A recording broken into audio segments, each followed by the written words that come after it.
ముందుగా మన తెలుగు సినిమా శంకర్ గారు సినిమా తీసిన సినిమా ఇది ఒక రామ్ చరణ్ కెరియర్లో ఇది ఒక బెస్ట్ మూవీ అని చెప్పొచ్చు. మళ్ళీ మనము ఒక రంగస్థలం తర్వాత ఇది ఒక మంచి బెస్ట్ మూవీ అని చెప్పొచ్చు. సమాజానికి ఎలా ఉంటే బాగుంటే అన్నట్టు శంకర్ గారు చూపించారు.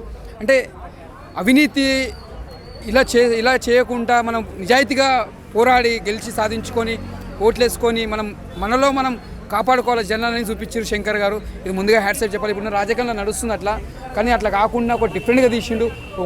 ఒక భారతీయుడు మనం ఎలా చూసుకుంటామో ఆ తర్వాత థర్డ్ ప్లేస్ అని చెప్పొచ్చు. ఇది అంటే దానికి దీనికి పోల్చొద్దు.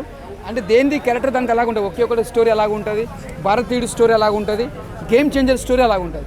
ఇలా డబుల్ రోల్స్ ఉంటాయి. డబుల్ రోల్స్ రామ్ చరణ్ గారు చాలా బాగా చేసారు. ఒక డిఫరెంట్గా చేసిండు న్యాచురల్గా. అంటే మ్యూజిక్ కానీ మన ఒక శంకర్ గారికి మ్యూజిక్ అంటే మన ఏఆర్ రెహమాన్ గారు అంటారు చాలామంది. ఏఆర్ రెహమాన్ లేకున్నా కూడా ఏఆర్ రెహమాన్ లెక్కనే మ్యూజిక్ ఇచ్చింది మన తమన్ గారు. మ్యూజిక్ మాత్రం ముందుగా హ్యాట్సాప్ సార్ తమన్ సార్ చాలా బాగా ఇచ్చారు. మన శ్రీకాంత్ గారు యాక్టింగ్ కానీ మన ఎస్జే సూర్య గారు ఆయన యాక్టింగ్ మాత్రం ఇక్కడ హీరో ఎంత బాగా చేసిన యాక్టింగ్. ఎస్జే సూర్య గారు యాక్టింగ్ బాగా చేసిండు. సునీల్ గారు యాక్టింగ్ బాగుంది. ఫైట్స్ దుమ్ములు వేసిపోయాయి అన్న. ఫైట్స్ మాత్రం దుమ్ములు వేసిపోయాయి. అంటే డ్యాన్స్ న్యాచురల్గా స్టెప్స్ మాత్రం చాలా బాగా చేసింది. మెగాస్టార్ డ్యాన్స్ కనిపించింది. మళ్ళీ నాకు ఒక ఠాగూర్లా ఒక డైలాగ్ అంటే అవినీతి డైలాగ్స్ ఎలా ఉంటాయో ఒక ఠాగూర్ మనం ఎలా చూసుకుంటామో మన రామ్ చరణ్ అలా చూసుకుంటాం. అంటే ఆయన డైలాగ్ చెప్పడం కానీ అవినీతికి కోసం అలాంటి నాకు ఠాగూర్ కనిపించింది. చేసేపు చిరంజీవి చూసుకుంటా అనిపించింది. అట్లా బాగుంది.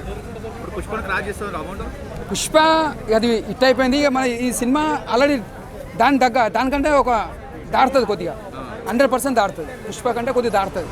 ఇప్పుడు ఒక 2 days లో సంక్రాంతికి కొత్త సినిమాలు వస్తున్నాయి కదా, బాలకృష్ణది, వెంకటేష్ది, ఒకళ్ళ సినిమా ఉంటుందా?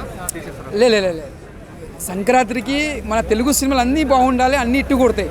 ఇది మన తెలుగు సినిమా ప్యాన్కి పోయిందంటే మనం చాలా ప్రౌడ్గా ఫీల్ కావాలి, మనం గొప్పగా ఫీల్ కావాలి. ఇది ఒక బ్లాక్ బస్టర్ అని చెప్పొచ్చు. ఇది ఒక సినిమా సెన్సేషన్ సినిమా.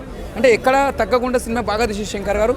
ఇది ఒక సినిమా ఒక సమాజం సినిమా కాబట్టి నీకు ఎప్పుడు బ్లాక్ బస్టర్ సినిమా. దీనికి రీడింగ్ ఎక్కువ వచ్చేస్తుంది, అమౌంట్ కూడా ఎక్కువ వెళ్ళిపోతుంది.